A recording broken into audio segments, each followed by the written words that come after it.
सनातन सेतु एक ऐसा प्लेटफॉर्म होगा जहां पर सभी सनातनी केवल एक सनातनी से ही व्यवहार और व्यापार कर पाएंगे। यह आपका अपना इंडिया मार्ट, अपना naukri.com, अपना अर्बन कंपनी और अपना OLX होने वाला है।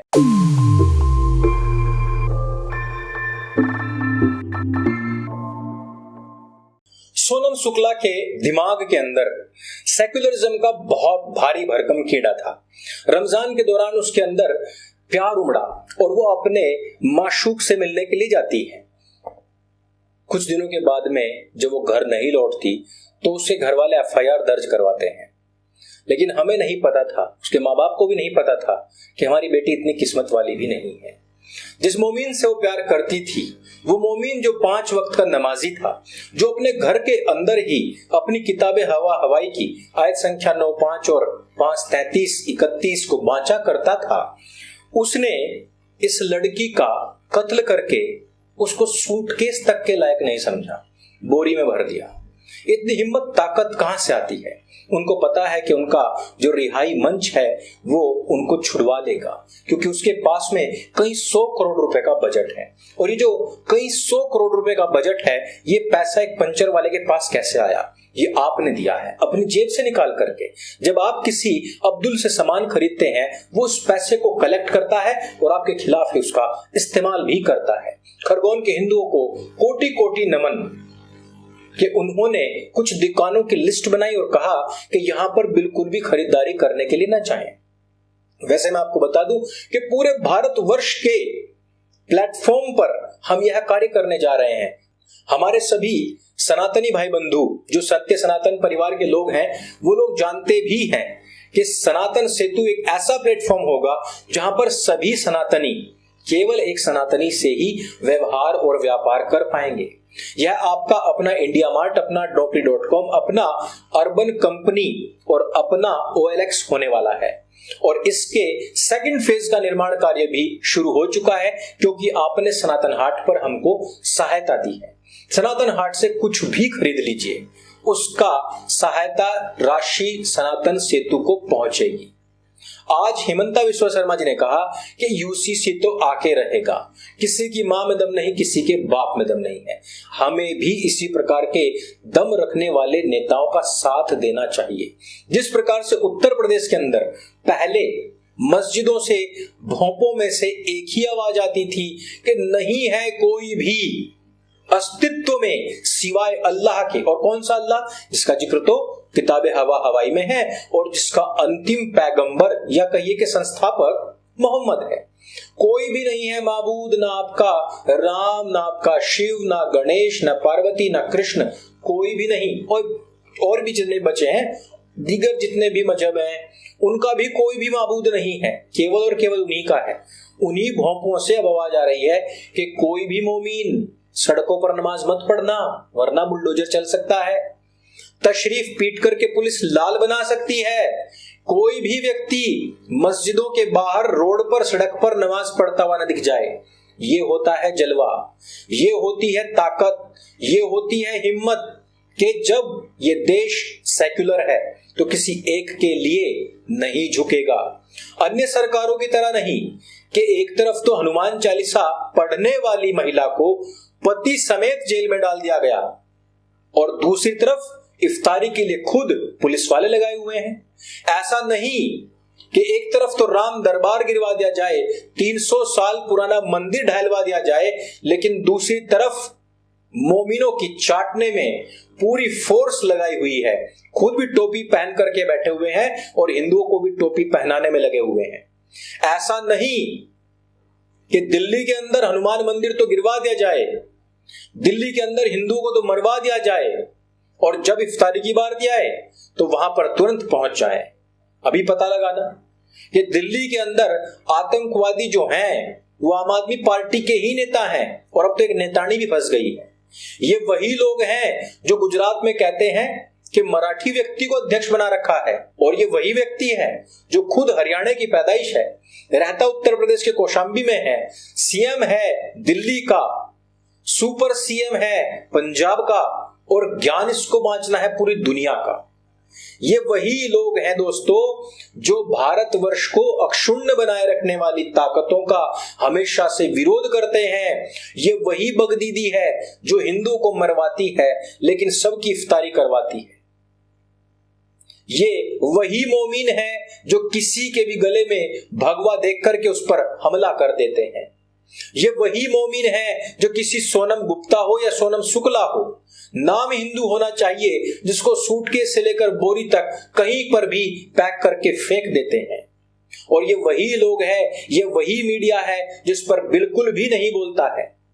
केरल के अंदर एक मोमिन, कांग्रेसी मोमिन, ध्यान रखना, मोमिन ने मुस्लिम ढाबों के अंदर ऐसी व्यवस्था कर रखी है कि जहां पर यदि हिंदू महिला या पुरुष खाना खाने के लिए आएगा तो उनको हम पूरी तरीके से बांझ बना देंगे, नपुंसक बना देंगे।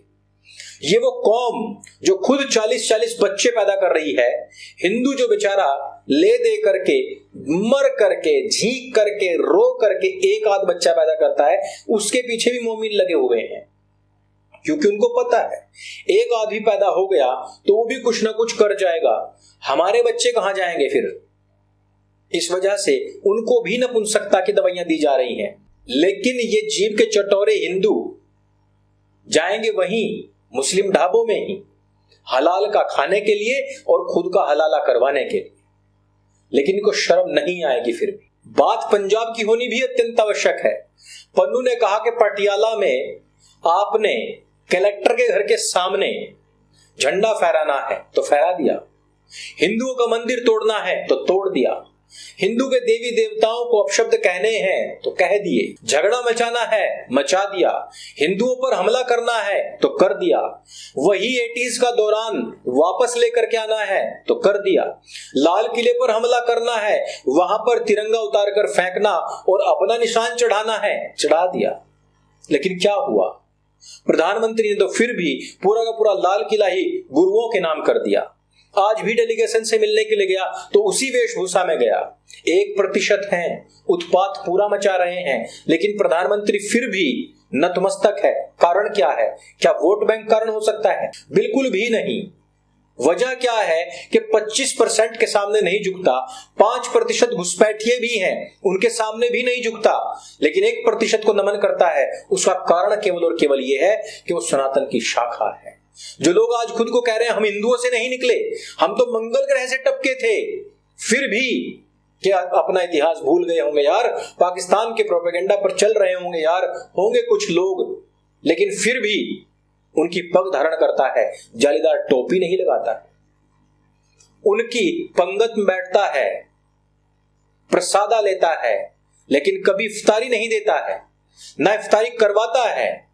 पूरे के पूरे विश्व के इतिहास में, भारत के इतिहास में पहली बार कोई सनातनी व्यक्ति आया है, लेकिन इज्जत ना हमें है और उन्हें तो होगी ही क्यों। घुसपैठियों से मुझे याद आया कि इस्लामियों के सबसे बड़े मदरसे दारुल उलूम देवबंद से एक बार फिर से एक घुसपैठा आतंकवादी पकड़ा गया है और इसका काफी सारे संगठनों से नाता है। ठीक उसी प्रकार जिस प्रकार से गोरखपुर मंदिर के ऊपर हमला करने वाले व्यक्ति का भी ISIS से संबंध था। आज से 2 साल पहले वो पहले ही उसके लिए जीने और मरने की शपथें खा चुका है।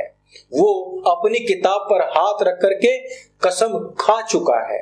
ठीक उसी प्रकार का व्यक्ति देवबंद से मिला है। अब समझ जाइए कि हमारा उत्तर प्रदेश और हमारा देश कैसे लोगों और कैसे नेताओं और कैसी कौम, गसी गंदी कौम, कैसे आतंकवादियों के पाश में फंसा हुआ है, लेकिन हम अभी भी जागने के लिए तैयार नहीं हैं। हम अभी भी कह रहे हैं कि उनका पवित्र रमजान है, उनका त्योहार है, उसमें हमें शिरकत करनी चाहिए। पुलिस लगी हुई है कि उनको वो प्लेटें सौंप रही है। क्या कभी आपने पुलिस को देखा है किसी प्रकार से हिंदुओं के लिए प्लेटें डालते हुए, लाते हुए? कभी नहीं देखा होगा। आज इस बात को समझिए कि इन संगठनों पर लगाम लगाने हेतु ही ATS का कार्यालय देवबंद में सौंपा गया था। अगर ये कार्य ना हो तो इनकी तैयारी बहुत बड़ी है। ये जो चाहे, जब चाहे, जहां चाहे कर सकते हैं। और यही नहीं, सुप्रीम कोर्टे भी इनके जो चरण पादुकाएं हैं उनको चाटने में लगे रहते हैं। ऐसे समय में हमें बेहद मजबूत नेता, बेहद मजबूत वोटर, बेहद मजबूत सामाजिक कार्यकर्ता और बेहद मजबूत जागरूक करने वाले सन्यासियों की आवश्यकता थी, बेहद मजबूत इकोसिस्टम की आवश्यकता थी। लेकिन हम फिर भी बोटियां चबाने में लगे हुए हैं। हिंदुओं, एक हो जाओ, जागरूक बनो, अपना खुद का सिस्टम बनाओ, ताकि एक भी मोमीन को एक भी चवन्नी ना देनी पड़े। अपने इकोसिस्टम से अपना घर चलाओ। ये देश केवल और केवल तुम्हारा है। उनको निकाला तो 56 देश मिलेंगे। हम यहां से निकले, हमें एक भी देश नहीं मिलेगा। हालांकि 56 को सूंघते तलक नहीं है, म्यांमार में और बांग्लादेश में हमने देख लिया है। तो म्यांमार सिस्टम पर कार्य करना है और हमें सनातन सेतु का बढ़ चढ़ करके योगदान करके उसका निर्माण कराना है, ताकि प्रत्येक व्यक्ति को उसके साथ में जोड़ा जा सके। शहर का नाम डालो, लोकेशन डालो, आसपास में किसी भी व्यक्ति को सर्च कर लो, तुरंत आपकी सेवा में वो हाजिर हो। ऐसा सिस्टम यह बनने वाला है और हमें सहायता करने के लिए डोनेशन देने की आवश्यकता नहीं, बल्कि आप सनातन हाट से कुछ भी ले लीजिए। यदि वीडियो आपको अच्छी लगे, जानकारी से भरपूर लगे और आपको भी लगता है कि मेन स्ट्रीम मीडिया में जो नहीं बताया जाता वो सत्य सनातन पर बताया जाता है, तो आप इस चैनल को सब्सक्राइब करें, इस वीडियो को ज्यादा से ज्यादा लोगों तक शेयर करें। मेरे संग बोली सत्य सनातन वैदिक धर्म की जय। जय हिंद, वंदे मातरम।